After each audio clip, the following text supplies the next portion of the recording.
Perkenalkan, nama saya Muhammad Adi Fauji, calon guru penggerak angkatan 11 dari SD Negeri Bangsal Sari 2.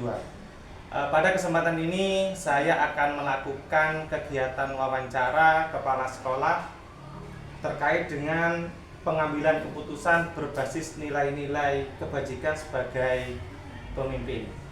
Dan dalam kesempatan yang sangat bahagia ini, saya dibersamai oleh Ibu Haryani Widaryanti SPD selaku kepala sekolah dari SD Negeri Bangsal Sari 2, di mana tempat saya mengajar. Kita akan langsung melakukan kegiatan wawancara pada hari ini. Assalamualaikum Bu. Bagaimana kabarnya hari ini Ibu Yani? Alhamdulillah sehat. Alhamdulillah. Sebelumnya saya mohon maaf Ibu telah mengganggu waktu Bu Yani di sela-sela kesibukan Bu Yani selaku kepala sekolah dari SDN Bangsal Sari 2. Di sini saya mendapatkan tugas dari guru penggerak untuk melengkapi serangkaian tugas saya, yaitu wawancara kepala sekolah terkait dengan pengambilan keputusan berbasis nilai-nilai kebajikan sebagai pemimpin, dengan tujuan agar calon guru penggerak, yaitu saya sendiri, bisa menambah wawasan, menambah ilmu pengetahuan, dan juga menambah pengalaman dari kepala sekolah, yaitu Bu Yani, terkait dengan wawancara pada hari ini. Dan tak lupa saya mengucapkan banyak-banyak terima kasih kepada Ibu Yani yang telah meluangkan waktu untuk melakukan kegiatan wawancara pada hari ini. Langsung saja ya Bu, dalam kegiatan wawancara ini saya akan mengajukan beberapa pertanyaan terkait dengan dilema etika dalam pengambilan keputusan. Kita mulai ya Bu. Untuk pertanyaan pertama, selama Ibu Yani sebagai kepala sekolah, bagaimana Bu Yani itu dapat mengidentifikasi kasus-kasus yang merupakan dilema etika atau bujukan moral dalam sekolah ini Bu? Baik. Seperti yang sudah dijelaskan oleh Pak Adit sebelumnya, ya, tentang dilema etika, kemudian tentang bujukan moral. Jadi ada beberapa sebenarnya kasus. Kalau kita tanya kasus itu pasti banyak sekali ya, ya, tentang kasus-kasus yang terjadi di lingkungan sekolah kita. Jadi kalau tentang dilema etika, berarti kan benar lawan benar gitu. Jadi dua-duanya yang kita pilih itu nilainya benar, gitu ya. Jadi ada sih sebenarnya kasus beberapa waktu lalu itu kan kita sudah melakukan mid semester ya. Iya Bu. Sudah ada penilaian tengah semester. Kemudian kita juga sudah memberikan hasil penilaiannya kepada wali murid. Ya. Itu kemarin ada yang waktu kita sharing, waktu kita rapat ya, ada yang menyampaikan bahwa ada wali murid yang mengeluh tentang nilai yang diperoleh oleh siswa. Betul. Nah, dan wali murid tersebut sampai berucap kata-kata yang kurang mengenakan tentang guru-guru yang ada di lembaga kita, tanpa diketahui dulu atau dicari dulu apa sih penyebabnya itu. Baik, selama ini bagaimana Ibu Yani menjalankan pengambilan keputusan di sekolah, terutama untuk kasus-kasus di mana ada dua kepentingan yang sama-sama benar atau sama-sama mengandung nilai kebajikan? Baik. Dari kasus tadi ya, kita berangkat dari kasus tadi itu, di satu sisi ketika saya memihak, namanya guru saya, jadi saya harus memihak kepada guru saya. Tapi di sisi lain kita juga mengutamakan wali murid juga, karena beliau itu juga bagian dari kita. Jadi kalau kita tidak bisa menjaga hubungan baik dengan wali murid, maka lembaga itu tidak akan berjalan dengan baik juga. Nah, dari kasus tersebut, maka hal yang bisa kita lakukan pertama kali yaitu mengidentifikasi. Jadi melakukan identifikasi terhadap kasus tersebut. Dari mana sih kata kunci dari kasus itu yang bisa kita tarik nanti benang merahnya untuk diselesaikan bersama. Oke. Baik, itu ya, berarti kasusnya nilai mid semester tadi ya Bu. Ya, Terus betul. langkah-langkah atau prosedur seperti apa yang telah Ibu lakukan selama ini untuk mengatasi masalah yang sudah terjadi? Oke, karena kasusnya ini saya ingin berpihak kepada guru saya, juga ingin berpihak kepada wali murid ya, sama-sama benar perpihakannya itu, maka hal yang pertama saya lakukan adalah mendatangkan wali murid tersebut. Jadi saya identifikasi dulu apa sih yang menyebabkan hal itu terjadi. Kemudian saya juga mengidentifikasi kepada guru saya. Nah, dari hal tersebut saya tidak bisa serta-merta untuk memberikan keputusan. Jadi tetap saya usung kasus tersebut di diskusi bersama saat rapat intern. Betul. Jadi ketika kita melakukan refleksi. Lalu di rapat itu pasti kan ada muncul ide-ide apa cara terbaik yang harus kita lakukan agar tidak salah persepsi. Jadi ternyata kan dari kasus itu ada salah pemahaman antara wali murid terhadap keterangan dari wali kelas. Jadi dari situ nanti setelah kita ada ide-ide dari teman-teman yang lain, kita fokus mana sih yang paling tepat dan bermakna atau bermanfaat untuk kita. Jadi untuk guru juga untuk wali murid. Oke, gitu ya Bu. Terus untuk pertanyaan selanjutnya, hal-hal apa saja yang selama ini Ibu Yani anggap efektif ya dalam pengambilan keputusan pada kasus-kasus dilema etika yang sudah terjadi, Bu? Oke.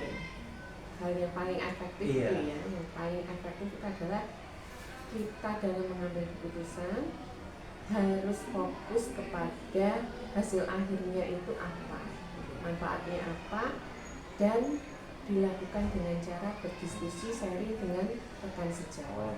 Jadi itu yang paling efektif. Betul. Itu ya untuk hal efektifnya. Terus untuk selanjutnya, hal-hal apa saja yang selama ini merupakan tantangan dalam pengambilan keputusan pada kasus-kasus dilema etika, Bu? Tantangannya itu apa, Bu? Tantangannya adalah menjaga komunikasi baik dengan wali murid. Jadi Bapak Ibu guru itu harus bisa sabar, harus bisa ngomong, karena wali murid itu karakternya macam-macam. Kadang ada yang sudah paham tapi masih ingin mencari tahu ya sejauh apa sih pemahaman guru-guru yang ada di sekolah kita. Itu suatu tantangan juga. Jadi menjaga komunikasi baik dengan para wali. Oke, itu ya Bu. Terus untuk selanjutnya, apakah Ibu Yani itu memiliki tata kala atau jadwal tertentu dalam sebuah penyelesaian kasus dilema etika, dan apakah Ibu Yani itu langsung menyelesaikan di tempat atau memiliki sebuah jadwal untuk menyelesaikannya? Kalau dirasa kasus itu butuh penyelesaian yang saat itu juga harus diambil keputusan, maka saya akan melakukan itu. Tapi kalau dirasa kasus itu bisa untuk dibawa untuk dalam forum diskusi dengan guru-guru yang lain, maka biasanya saya akan segera menjadwalkan kegiatan untuk diskusi bersama rekan guru. Berarti kondisional ya Bu? Terima kasih. Itu ya untuk menanggapi sebuah masalah. Terus adakah seseorang atau faktor-faktor apa saja yang selama ini mempermudah atau membantu kasus dalam mengambil keputusan dilema etika ini, Bu? Kolaborasi. Itu saya kolaborasi saja ya Bu. Oke, kolaborasi untuk faktor pendukungnya ya. Terus dari semua hal yang telah disampaikan, pembelajaran apa yang dapat Ibu Yani petik atau Bu Yani dapat dari pengalaman atau pengambilan keputusan dilema etika itu, Bu? Jadi pembelajaran yang sangat bermakna dari berbagai kasus dilema etika itu bahwa kita penting untuk menjaga komunikasi baik dengan rekan sejawat agar kita bisa berkolaborasi menyelesaikan segala sesuatu dengan baik, dengan pertimbangan yang matang dan kondisi psikis yang sesuai.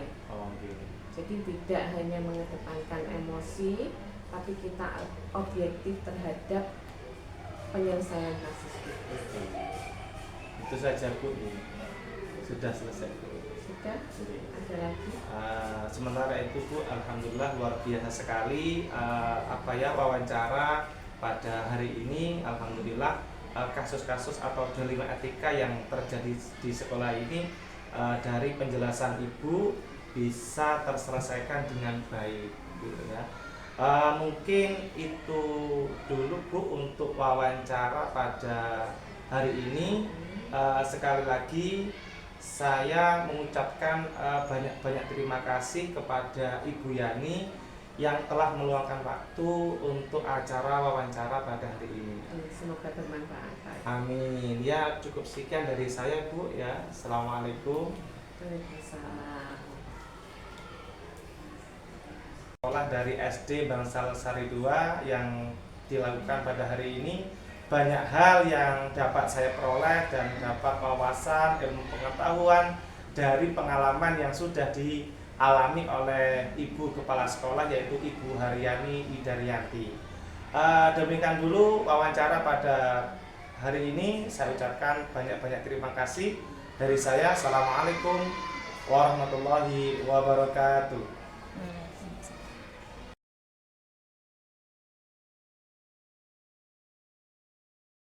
Assalamualaikum warahmatullahi wabarakatuh.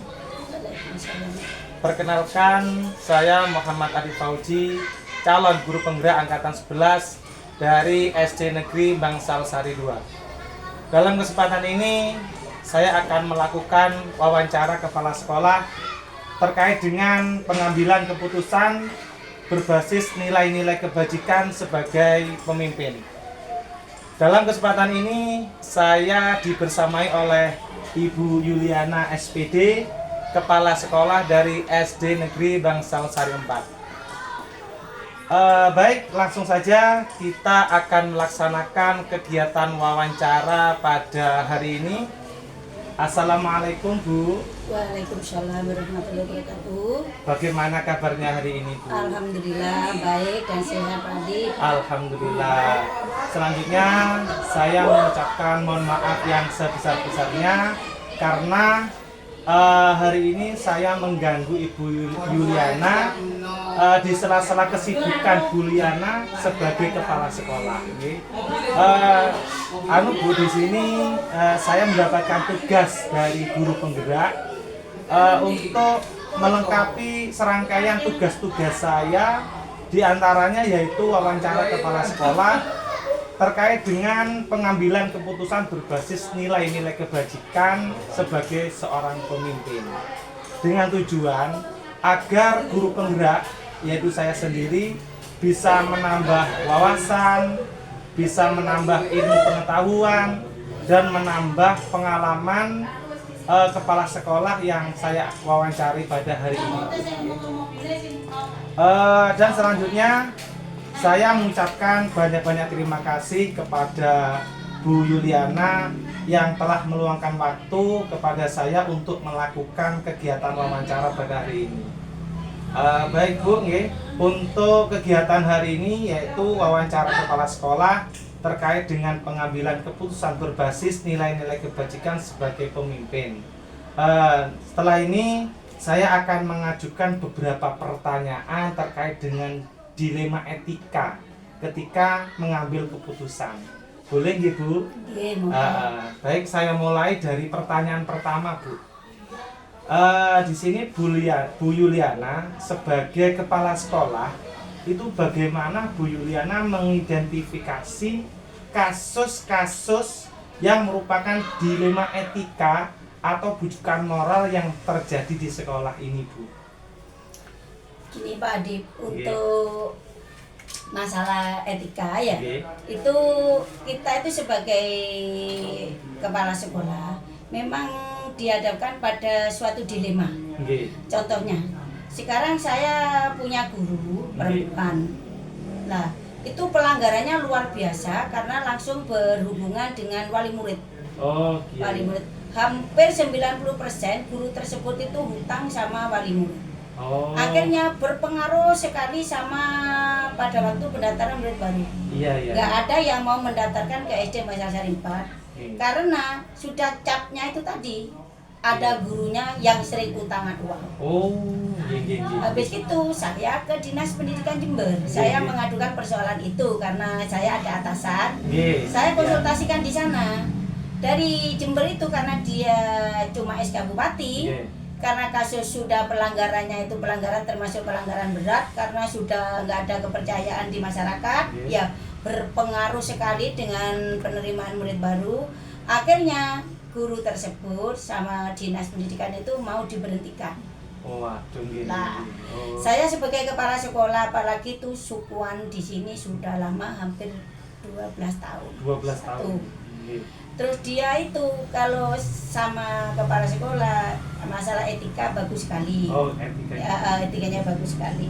Ya. Cuma di luar itu, tapi kita kan nggak bisa membendung pada keluhan masyarakat. Ya. Juga komite itu menghendaki Bulia itu dipindah. Oh, Bukan diberhentikan, ya, dimutasi. Gini. Tapi sama dinas pendidikan karena cuma SK Bupati pelanggarannya sudah sekian beratnya karena ada yang nipu, itu penipuan juga ada, itu kasusnya juga namanya juga guru kan ya.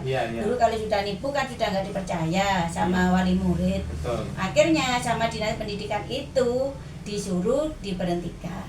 Tapi upaya saya sebagai kepala sekolah itu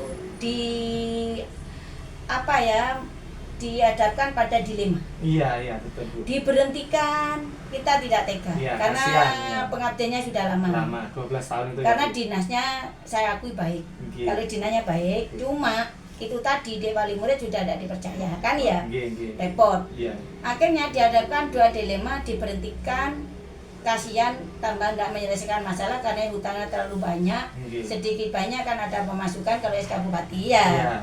Akhirnya saya gimana caranya guru ini tidak diberhentikan tapi dimutasi.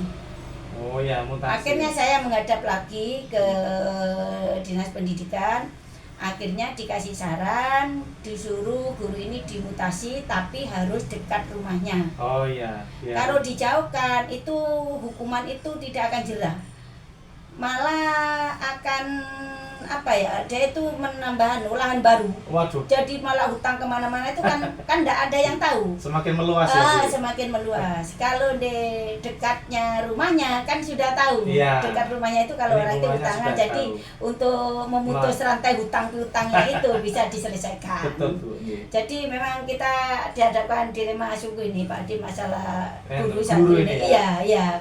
Akhirnya saya ngambil keputusan kemarin saya ngadep ke dinas pendidikan ya, Bu. Akhirnya di dinas pendidikan di ACC dimutasi, tapi ada tapinya tadi itu SD yang di tempat itu mau menerima.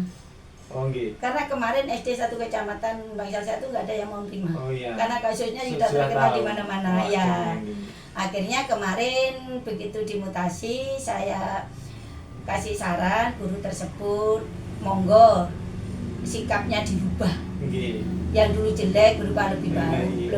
Mudah-mudahan di sana dia itu bisa sembuh. Betul. Jadi kita namanya juga sebagai pemimpin ya Pak, kan cari keputusan itu mengambil keputusan yang terbaik, tidak gerusa-gerusu sekiranya menguntungkan juga. Kalau namanya pegel juga pegel, tapi kan kita tidak boleh mengambil keputusan dalam keadaan emosi. Betul.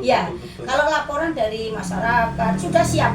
Laporan dari wali murid siap menandatangani kalau Bulia itu harus keluar dari sini, tapi bukan dimutasi tapi diberhentikan. Karena Bulia itu kalau di luar itu dia itu salah, tidak mengakui salah. Gitu loh, kan repot juga kan ya. Tak kasih saran, akhirnya kemarin itu Bulia mau minta maaf sama wali murid. Jadi akhirnya wali murid juga bisa saya redam kalau Bulia itu bisa dikeluarkan dari sini tapi dipindah. Alhamdulillah guru tersebut sekarang sudah pindah di sana. Alhamdulillah perilakunya juga sudah mulai berubah, nggak di sini, nggak seperti di sini yang kemarin. Mudah-mudahan di sana nanti diambil hikmahnya, Bulia menjadi lebih baik Hanya itu untuk masalah etika ya Pak. Ya alhamdulillah Bu Yuli ini sangat bijak sekali nggih. Terus gini Bu, untuk pertanyaan selanjutnya, selama ini Bu Yuli bagaimana menjalankan pengambilan keputusan di sekolah, terutama untuk kasus-kasus di mana ada dua kepentingan yang sama-sama benar atau sama-sama mengandung nilai kebajikan Bu. Itu bagaimana untuk menangani? Yang menangani kasus sama ketika kasus itu ada sama-sama benar, terus di situ juga sama-sama mengandung nilai kebajikan. Itu bagaimana Bu Yuli dengan kasus Ibu tadi menjalankan pengambilan keputusan?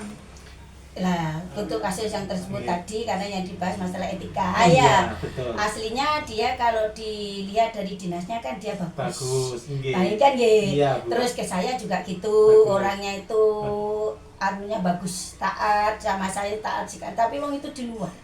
Tapi di luar tuh berpengaruh sekali pada sekolahan. Akhirnya kita kan ya apa ya? Ya ada benarnya juga ada salahnya. Ya satu-satunya jalan yaitu Pak Adip, satu-satunya jalan tidak diberhentikan tapi dimutasi yang dekat dengan rumahnya. Itu sudah solusinya ya itu sudah. Oke. Ini untuk pertanyaan ketiga Ibu, langkah-langkah atau prosedur seperti apa yang sudah Ibu lakukan selama ini? Ada beli ya langkah-langkah. Langkah-langkah yang jelas satu pernah dibina.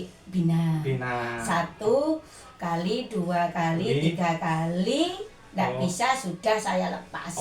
Sebenarnya sudah dilakukan. Sudah pertama 1 kali sudah membuat pernyataan, akhirnya sudah Bu nggak akan mengulangi lagi. Kedua kok tetap karena di sini sudah lama dia Pak Adi, kok tambah bukan cuma ke wali murid, di luar sana itu juga banyak yang nipu seperti di perbankan itu. Dengan tanda tangan saya dipalsu. Waduh, kasus berat ini ya Bu. Maka dari itu jadi sudah kalau gitu, makanya Ibu mengambil keputusan, saya kira keputusan yang seadil-adilnya, biarpun dimutasi tapi dekat rumahnya, jadi dia nggak merasa terhukum. Betul. Nggak merasa terhukum.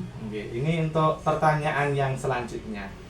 Hal-hal apa saja yang selama ini Ibu anggap efektif ya dalam mengambil keputusan pada kasus-kasus dilema etika yang Ibu guru tadi yang terkena kasus? Langkah-langkah yang efektif? Ya itu tadi Pak Adip, langkah-langkah yang itu tadi pembinaan. Nomor 2. Terus di kelasnya itu biasanya kok yang di kelas 3 dia kan utangnya ke wali murid kelas 3. Itu tetap di sana, nggak saya pindah. Kalau dipindah nanti di kelas 2, utangnya di kelas 2, kelas 1 malah banyak korbannya. Meluas ya. Meluas.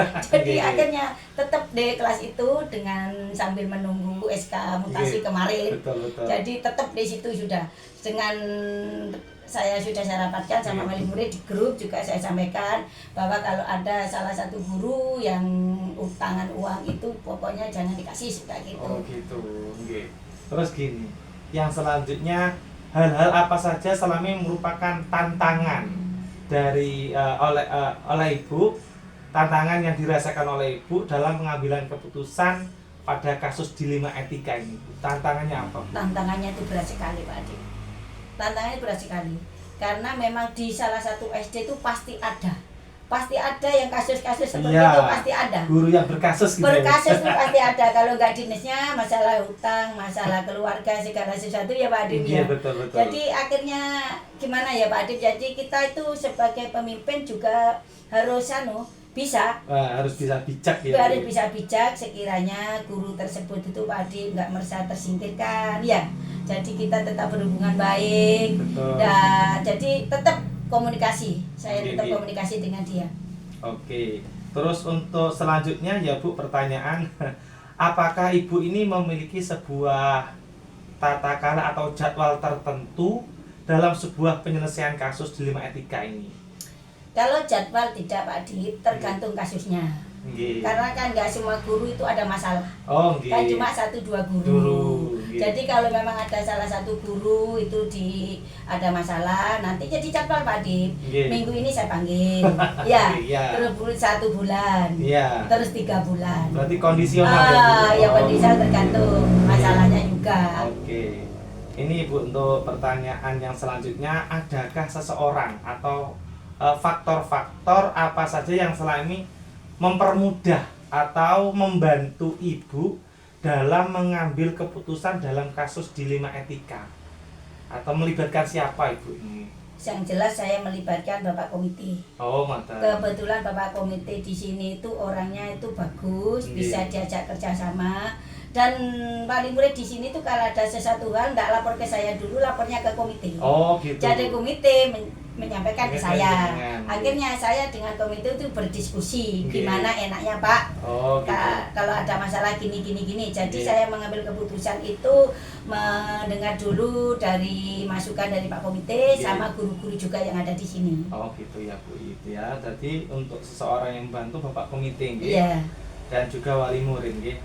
Dari semua hal yang telah disampaikan oleh Ibu, pembelajaran apa yang dapat Ibu petik dari pengalaman mengambil keputusan tentang dilema etika yang sudah terjadi di sekolah Ibu ini? Repot Pak Dik ya. Di sini tuh kalau memang pelanggaran dilema etika, kalau guru itu sebenarnya ya sudah enggak, kalau di dinas pendidikan itu sudah enggak bisa dimaafkan. Oh, gitu. Itu sudah dianggap pelanggaran berat. Okay. Karena guru kan digugu lan ditiru. Kan nggih Pak Dik, digugu lan ditiru. Jadi ya apa sekiranya ke dinas itu pelanggaran etika yang berat itu menjadi agak ringan, jadi sanksinya juga tidak berat. Ya apa sebagai kepala sekolah, sebagai katanya ibunya orang tersebut, jadi pikiran itu berat Pak Adi, dalam hati berat, tapi gimana lagi ya, kok kita harus mengambil keputusan, mau tidak mau harus diputuskan. Betul. Mungkin itu Ibu rangkaian pertanyaan dalam wawancara pada hari ini. Saya rasa cukup. Sekali lagi saya mengucapkan banyak terima kasih atas waktu Ibu yang telah meluangkan waktu kepada saya untuk melengkapi rangkaian tugas dari guru penggerak yang sudah saya ampu pada kali ini. Mungkin cukup itu dulu dari saya. Assalamualaikum warahmatullahi wabarakatuh. Waalaikumsalam warahmatullahi wabarakatuh. Saya